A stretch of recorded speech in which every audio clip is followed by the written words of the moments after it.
ಧರಣಕ್ಕೆ ಹೋದೆ. ಇದೇ ಮೋದಿಯವರು ಅನಂತಕುಮಾರ್ನ ಕಳಿಸ್ಕೊಟ್ರು. ನಾವು ಮಾಡಿಫೈಡ್ ಅಫಿಡವಿಟ್ ಹಾಕ್ತೀವಿ, ಕರ್ನಾಟಕಕ್ಕೆ ಆಗೋ ಕಷ್ಟನ ನಿಭಾಯಿಸ್ತೀವಿ ಅಂತ.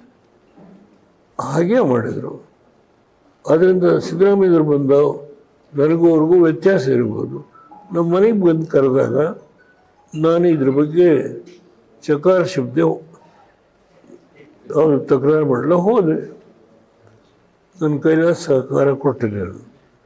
ಮೊನ್ನೆ ಇವರು ದೆಹಲಿ ಒಳಗೆ ಸಭೆ ಕರೆದಿದ್ರು. ಅದು ಅವ್ರ ಪಕ್ಷದ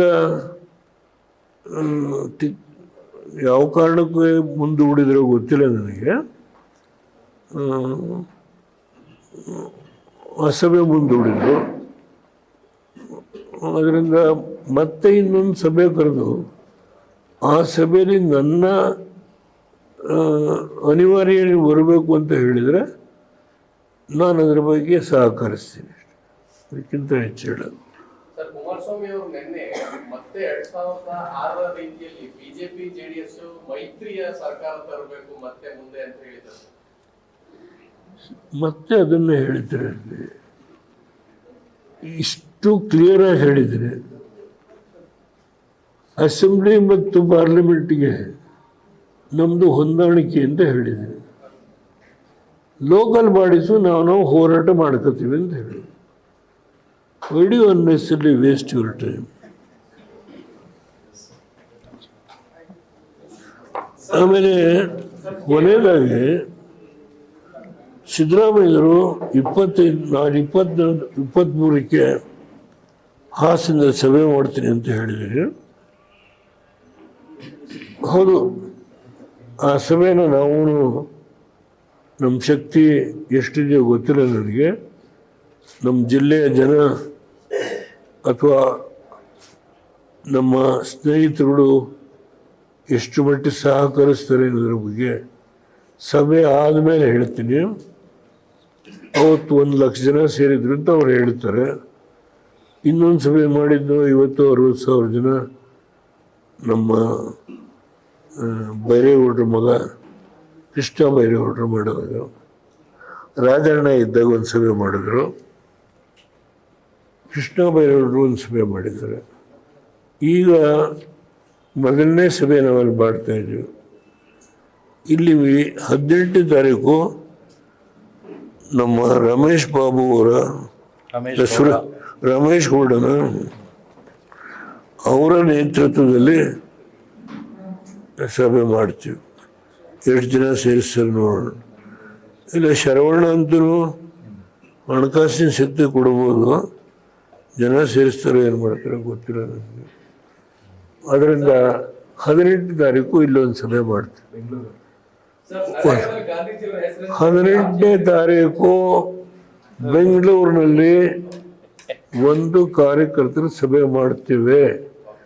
ಸ್ವಲ್ಪ ದೊಡ್ಡ ಪ್ರಮಾಣದಲ್ಲೇ ಮಾಡ್ತೇವೆ.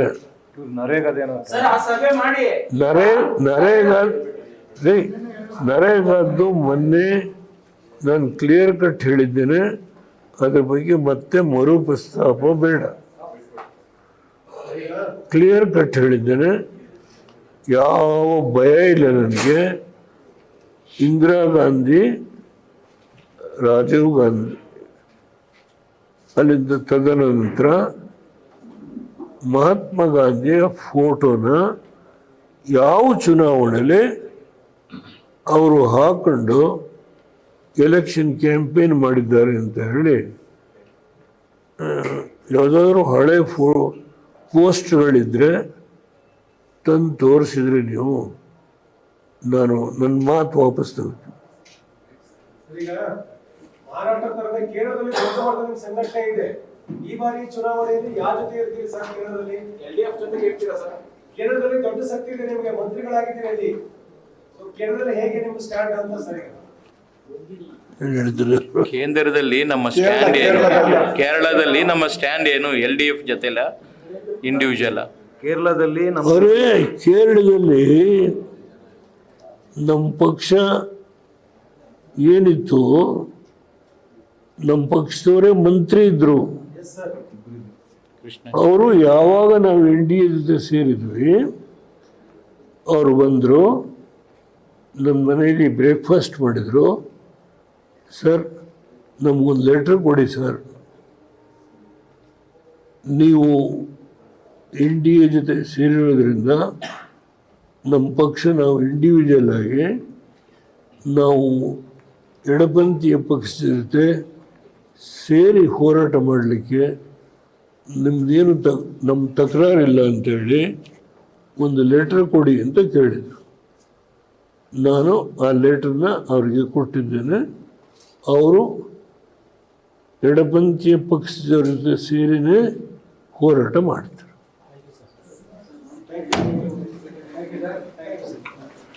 ಒಂದೊಂದು ವಿಷಯ ಪ್ಲೀಸ್,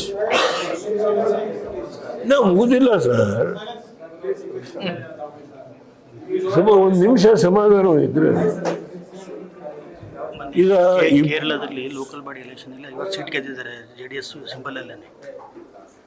ಎಷ್ಟು? 50 ಸೀಟ್ ಲೋಕಲ್ ಬಾಡಿ, ಜಿಲ್ಲಾ ಪಂಚಾಯತಿ, ತಾಲೂಕ್ ಪಂಚಾಯತಿ ಎಲ್ಲ ಸೇರಿ 50 ಸೀಟ್ ಗೆದ್ದಿದ್ದಾರೆ. ದಯಮಾಡಿ ಆ ಇಶ್ಯೂ ಬೇಡ. ಈಗ 25ನೇ ತಾರೀಕು ಸಿದ್ದರಾಮಯ್ಯನವರು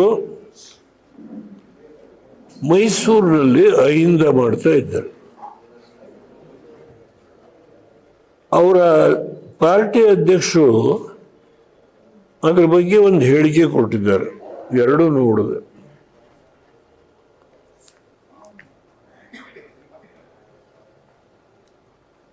ನಾವು 23ನೇ ತಾರೀಕು ಹಾಸನದಲ್ಲಿ ಮಾಡ್ತೀವಿ.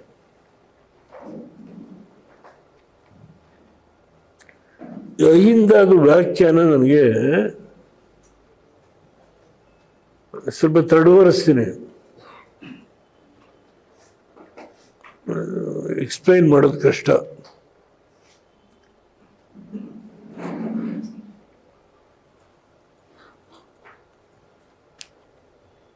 ಈ ದೇಶದಲ್ಲಿ ಹೆಣ್ಮಕ್ಳಿಗೆ ರಿಸರ್ವೇಶನ್ ಕೊಟ್ಟವರು ಯಾರು? ಇಡೀ ಇಂಡಿಯಾದಲ್ಲಿ ಲೋಕಲ್ ಬಾಡೀಸ್ಗೆ, ಕಾರ್ಪೊರೇಷನ್ಗೆ, ನಗರ ಪಾಲಿಕೆಗೆ, ನಗರಸಭೆ ಯಾರು? ಇಡೀ ಇಂಡಿಯಾದಲ್ಲಿ ಯಾವುದೇ ಪಕ್ಷ ಕೊಡಲಿಲ್ಲ. ಮುಸ್ಲಿಮರಿಗೆ ರಿಸರ್ವೇಶನ್ ಕೊಟ್ಟರೆ,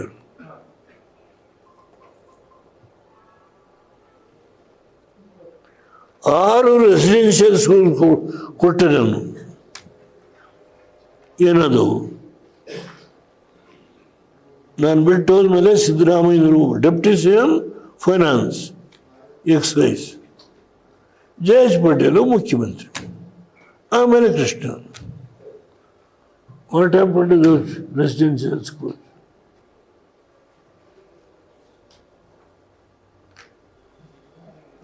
ನಾಯಕ್ ಸಮಾಜದವರಿಗೆ ರಿಸರ್ವೇಶನ್ ತಗೊಂಡು ಬಂದಿದ್ದು ಯಾರು?